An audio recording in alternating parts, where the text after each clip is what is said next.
জুমার দিনে মসজিদে আসার জন্য কবুল করেছেন। আমরা খুশি না বেজার? সুবহানাল্লাহ বিহামদিহি।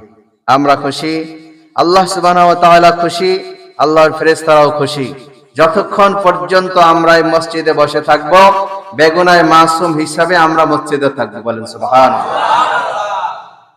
কারণ এই মসজিদ আল্লাহর ঘর, আল্লাহ তাআলা পবিত্র, আর আল্লাহ তাআলা ঘরও কি পবিত্র না? আল্লাহ যদি পবিত্র হন তাহলে আল্লাহর ঘরও পবিত্র।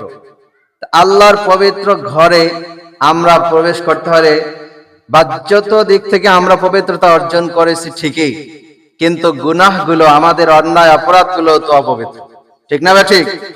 এই জন্য এই অন্যায় অপরাধ গুনাহগুলো যেহেতু অপবিত্র, এই অপবিত্র শরীরে নিয়ে, অন্তরে নিয়ে, অপবিত্রতা অন্তরে নিয়ে আমরা যদি আল্লাহর ঘরে প্রবেশ করি তাহলে এটা আল্লাহর ঘরের সাথে মানানসই না, ঠিক না? ঠিক।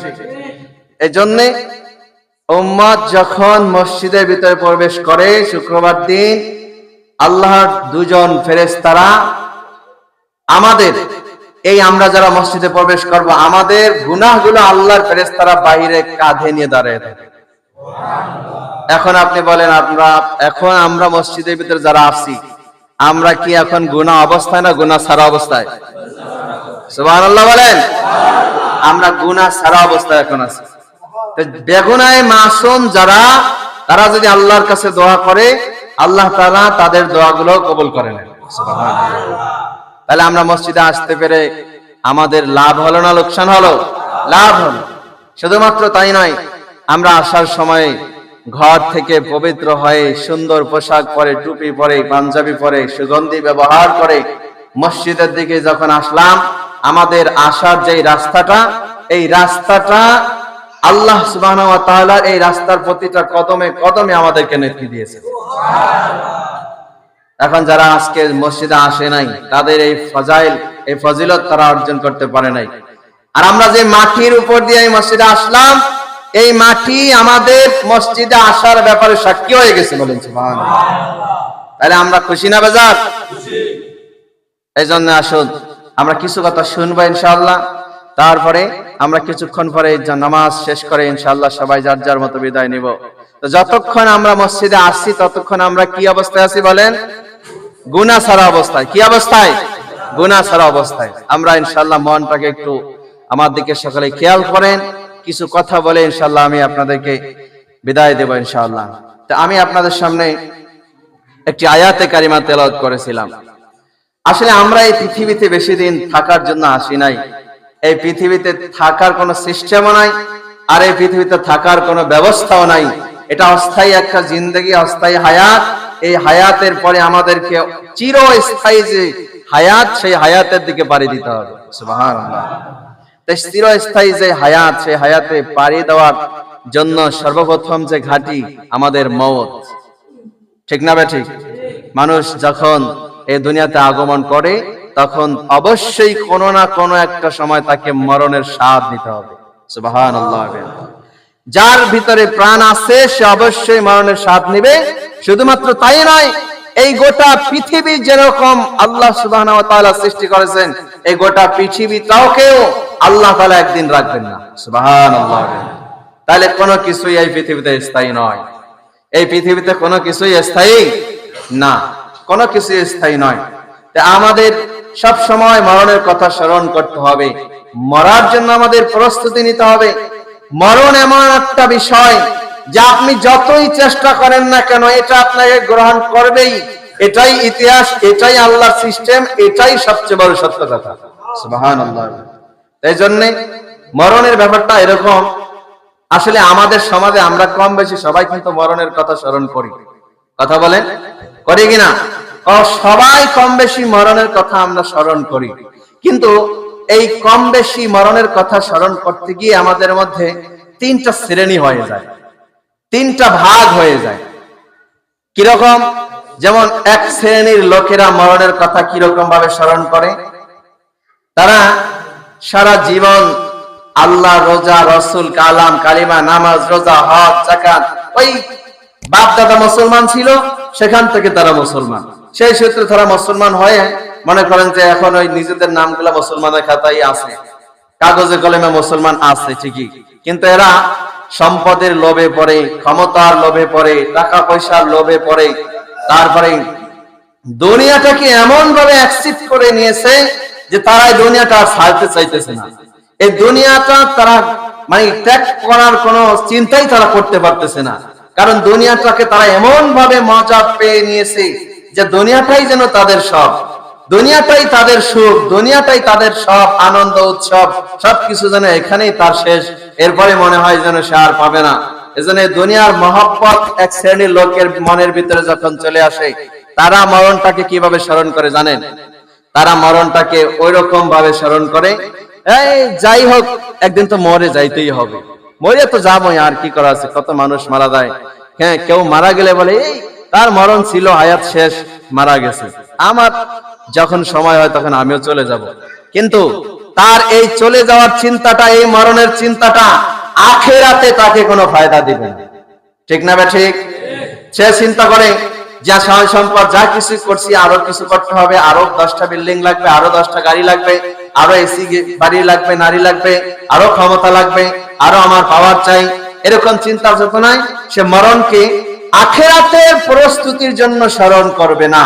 সে স্মরণ করবে যে যাই হোক একদিন তো চলে যেতেই হবে, সুতরাং খাওয়া দাও, ফুর্তি করো, দুনিয়াটা মস্ত করো। নাউজুবিল্লাহ বলেন। এখন এই মরণের চিন্তা করতে গিয়ে আরেকটা শ্রেণী আমাদের ভিতরে হয়ে যায়। তারা কি চিন্তা করে জানেন? তাদের মরণ নিয়ে কোনো টেনশন নেই। সুবহানাল্লাহ বলেন। তাদের চিন্তা হলো যে সব, তারা যদিও পাপ কাজ করে, অন্যায় অনাচার যদিও তারা করে, কিন্তু তারা আবার সাথে সাথেই চিন্তা করে যে যাই হোক যা পাপ কাজ যাই করছে, সে বুঝে যে হ্যাঁ এটা পাপ কাজ, অন্যায় কাজ, কিন্তু বুঝার পরও সে মনে করে যে মরণ আসার আগে আমি তওবা করে নেব, তো যা কইছি করছি, মরণ আসার আগে কি করব? তওবা করে নিব। তার এই মরণটা কোনো কাজে দিবে না তাকে, তার এই মরণটা তাকে, তার এই মরণের চিন্তাটা, এই যে চিন্তাটা তার কোনো ফায়দা আসবে না, কারণ সে চিন্তা করতেছে তাকে অবকাশ দেওয়া হবে, তাকে সময় দেওয়া হবে। তার হায়াত যদি 15 বছর হয় তাকে আরো সময় দেওয়া হবে, কারণ হায়াত যদি 40 বছর হয় তাকে আরো সময় দেওয়া হবে, আরো হায়াত বাড়িয়ে দেওয়া হবে। কিন্তু আজও পর্যন্ত মরণ কখন আসবে এই বিষয়টা কেউ মরণের আগে টের পায়? বলেন, কেউ মরণের আগে টের পায় না। তবে হ্যাঁ, এই পৃথিবীতে একদল লোক আছে যারা মরণের আগে বলতে পারে যে তাদের কখন মরণ হবে। ফাঁসির আসামি, ঠিক না ঠিক? ফাঁসির আসামি যারা, তারা আগেই নোটিশ পেয়ে যায় যে অমুক দিন অমুক সকালে রাত্র 12টা 1 মিনিটে আপনাকে ফাঁসি দেওয়া হবে, আপনি প্রস্তুতি নেন, তওবা করেন, নামাজ আদায় করেন, ইবাদত বন্দেগী করেন।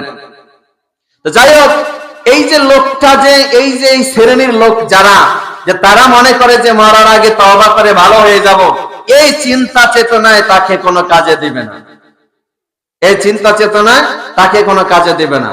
আবার এই মরণের চিন্তা চেতনায় আরেকটা শ্রেণী আমাদের মধ্যে হয়ে যায়, যে শ্রেণীরা মরণের চিন্তা করে যে তারা কখনো অন্যায় অনাচার জুলুম পাপ কাজ আল্লাহর হুকুম আহকামের বাইরে তো যায় না, বরং তারা মরণকে ভালোবাসার স্বরূপ গ্রহণ করে। বলেন সুবহানাল্লাহ।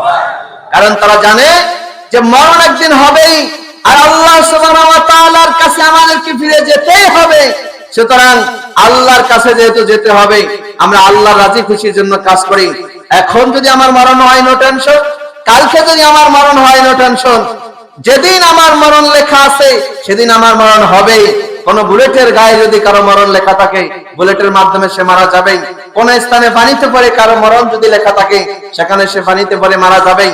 এই ধরনের কিছু এক শ্রেণীর লোক আছে সমাজে, যাদের মরার কোনো টেনশন নাই। তাদের চিন্তা হলো মরে গেলেই বাঁচি, মরে গেলেই বাঁচি। কারণ আল্লাহ ওয়ালারা দুনিয়ার জমিনে, পাপের জমিনে থাকতে চায় না। তারা চায় যে যতক্ষণ পর্যন্ত আমি মরণ গ্রহণ করব, মরার সাথে সাথে আমি আল্লাহর কাছে চলে যাব। বলেন সুবহানাল্লাহ। এখন আপনি হিসাব মিলিয়ে দেখেন যে আমরা কোন শ্রেণীর মরণের চিন্তা করি। এক শ্রেণীর মরণের চিন্তা হলো, সেই রব্বানা এই দুনিয়ায় পাঠাইয়া কেন থাকতে দিলা না, ঘর দিলা, সংসার দিলা, জীবন ভরে থাকতে ভবে আয়ু দিলানা, সেই রব্বানা এই দুনিয়ায় থাকতে কেন আয়ু দিলানা। এটা হলো এক ধরনের এরকম চিন্তা ভাবনা, মানে কথা, যে দুনিয়াটাকে সে এমন ভাবে গ্রহণ করেছে, আরেকটু যদি আয়ু পাইতাম, আরেকটু যদি হায়াত পাইতাম, তাহলে আমি আরেকটু বাড়ি গাড়ির মালিক হইতে পারতাম, আরো কয়েক বছর ক্ষমতায় থাকতে পারতাম, আরো কয়েক বছর মানুষের উপর কর্তৃত্ব করতে পারতাম। তার চিন্তা চেতনা হলো এরকম, সে চাই না যে মরণ আসুক আর সে চলে যায়। তার চিন্তা চেতনা হলো এরকম যে সে মানে মরণকে এত তাড়াতাড়ি অ্যাকসেপ্ট করতে চায় না। আর একটু বয়স হবো, আর একটু চুল পাকবে, দাড়ি পাকবে, একটু লাঠি বর দিয়ে হাঁটবো, বিছানায় পড়ে যাব, তখন একটু আল্লাহ বিল্লাহ করে তওবা তিল্লাহ করে তখন মরণের জন্য প্রস্তুতি নেব। কিন্তু না, এটা কোনো আমাদেরকে ফায়দা দিবে না। রাসূল করিম সাল্লাল্লাহু আলাইহি ওয়াসাল্লাম একদিন এক সাহাবায়ে কেরামকে বলছেন, শোনো, মরণের ব্যাপারে তুমি কি ধারণা রাখো, তুমি কি জানো মরণ কি অবস্থা? রাসূল করিম সাল্লাল্লাহু আলাইহি ওয়াসাল্লাম বললেন, শোনো, আমি আল্লাহর কসম করে বলছি, মরণের ব্যাপারে তোমাদেরকে দুইটা জিনিস তোমাদেরকে ব্যস্ত রেখেছে, তোমাদেরকে মরণের কথা স্মরণ করতে দেয় না। মরণের ব্যাপারে তোমাদেরকে দুইটা জিনিস উদাসীন করে দিয়েছে, তোমরা মরণের কথা ভাবতে পারো না, ভাবতে চাও না। সেই দুইটা জিনিস হলো, এক নম্বরে যে তোমরা দুনিয়াটাকে পেয়ে গেছো, আর দুই নম্বরে হচ্ছে তোমরা সংসারটাকে ভালোবেসেছো। এই দুইটা কারণে তোমরা মরণকে অ্যাকসেপ্ট করতে চাও না, স্মরণ করতে চাও না। অথচ রাসূল সাল্লাল্লাহু আলাইহি সাল্লাম বলেন, দাকিরুয যিকরা হাদিমিল লাজ্জাতিল মাউত, তোমরা বেশি পরিমাণে মৃত্যুকে স্মরণ করো, কারণ বেশি পরিমাণে মৃত্যুকে স্মরণ করলে আখিরাতের দিকে মনটা আকৃষ্ট হয়, আখিরাতের জন্য প্রস্তুতি নেওয়ার জন্য মন প্রস্তুতি নেয়। বলেন সুবহানাল্লাহ। এজন্য মরণকে বেশি বেশি স্মরণ করতে হবে। আরে ওই অন্তর তো ঠিক নাই, যে অন্তর যে চোখের সামনে দিয়ে লাশ যায়, সে চিন্তাই করে না যে সে একদিন লাশ হতে হবে। আরে ওই মন তো ঠিক নাই, যে মনের সামনে দিয়ে লাশ যায়, মানুষকে কবরে নামানো হয়, সে তারপরে দিলের ভিতরে মনের ভিতরে মরার ভয় আনে না, সেই মনের ভিতরে ঠিক নাই, সেই মনের ভিতরে শয়তান বাসা বেঁধেছে। দুনিয়ার এমন কিছু মানুষ দেখবেন যে তাদের সামনে দিয়ে আল্লাহর গজব যদি ঢেলে দেওয়া হয়, তারপরে তাদের অন্তরে মরণের চিন্তা আসে না। কেন আসে না জানেন? কারণ তাদের অন্তরটা রোগাগ্রস্ত হয়ে গেছে। খতামাল্লাহু আলা কুলুবিহিম, আল্লাহ তাআলা তাদের অন্তরগুলোকে তালা মেরে দিয়েছেন, তাদের অন্তর হেদায়েত পাবে না। এজন্য বেশি বেশি পরিমাণে আমাদেরকে মরণকে স্মরণ করতে হবে। মরণকে স্মরণ করলে এই মনটা একটু নরম হবে। যখনই দিলটা, আপনাদের মনটা একটু নরম হবে, তখনই আমরা আখিরাতের প্রস্তুতি নেওয়া আমাদের জন্য সহজ হবে। বলেন সুবহানাল্লাহ। এজন্য রাসূল বলেন, উম্মত, আমি যখন চোখের পাতা বন্ধ করি, আমার মনে হয় না যেন আমি আর চোখের পাতা ওপেন করতে পারবো।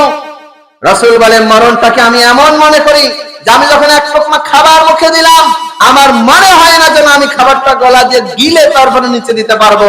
রাসূল বলেন, আমি মরণটাকে এমন ভাবে মনে করি যে আমি শ্বাসটা আমার দেহের ভিতর নিলাম, কিন্তু শ্বাসটা ছাড়তে পারবো কিনা এটা আমি জানি না।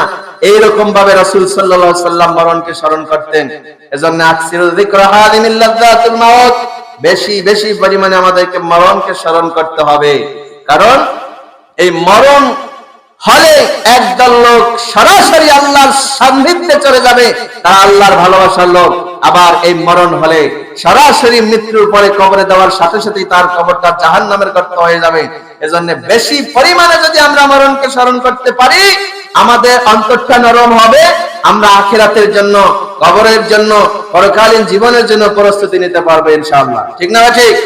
এজন্য আল্লাহ সুবহানাহু ওয়া তাআলা আমাদেরকে তৌফিক দান করুক, আমরা যাতে বেশি পরিমাণে মরণকে স্মরণ করতে পারি, আখিরাতের জন্য যাতে আমরা প্রস্তুতি নিতে পারি।